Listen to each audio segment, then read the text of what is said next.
le transport est le poumon de l'économie, les routes sont les artères qui contribuent non seulement au commerce, mais aussi au développement social et humain d'une nation.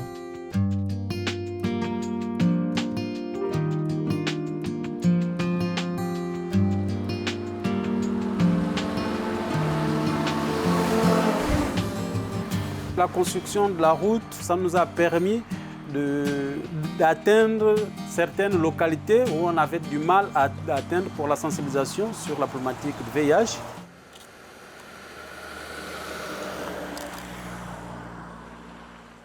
Julien Micolo est un homme très occupé. Il dirige non seulement ce centre de santé sexuelle, mais il est aussi agriculteur. Nous allons aller à Raimbo, à 40 km d'ici. La route qu'il emprunte fait partie d'un nouveau tronçon de 105 km de la route nationale 1 du Gabon. Au total, la Banque africaine de développement a investi 260 millions d'euros pour moderniser plus de 250 km de route dans le pays. Là, nous sommes prêts à la récolte. Maintenant, généralement, quand c'est comme ça, qu'est-ce qu'on fait? On amène les femmes déraciner les tubercules, surtout quand on a déjà une commande. Ça peut être vendu sur place, comme ça peut être acheminé ailleurs. Mandilou est typique des dizaines de villages qui se trouvent le long de la route nationale. Bientôt septuagénaire, Monique Guizégou tire son eau d'une pompe située à quelques mètres de chez elle. Ce nouveau puits a été creusé dans le cadre de l'amélioration des infrastructures du projet routier de la Banque africaine de développement. Pour recueillir l'eau, la vieille pompe devait être actionnée avec un pied, comme nous le démontre Monique, qui s'en souvient encore. La première pompe là, c'était comme ça. tu danses, tout le corps. Il faut que ça bouge pour remplir là. Vraiment, c'est pénible. Si l'accès à l'eau potable est essentiel, l'accès aux soins de santé est tout aussi vital. Le centre de Guidamou est l'un des 17 dispensaires financés par la Banque africaine de développement et construits le long de la route nationale.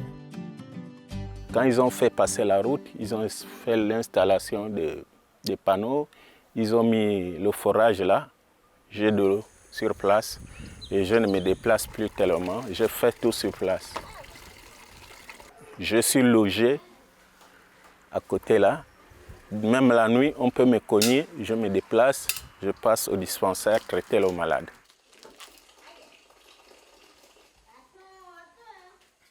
La gare routière de Mouila est un point de départ central pour les voyageurs vers le nord et Libreville, la capitale, avec des arrêts tout au long de la route.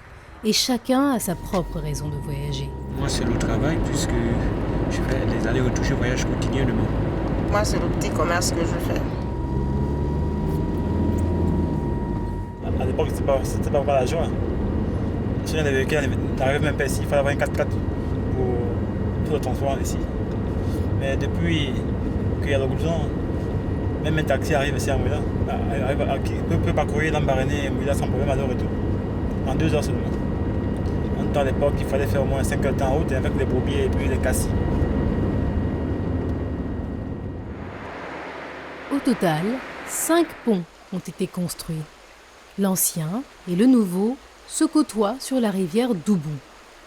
Large de 10 mètres et long de près de 60 mètres, la nouvelle structure surplombe la rivière et un escalier en béton descend jusqu'à la berge pour permettre à la population locale de laver ses vêtements ou ses ustensiles et aussi de s'amuser un peu.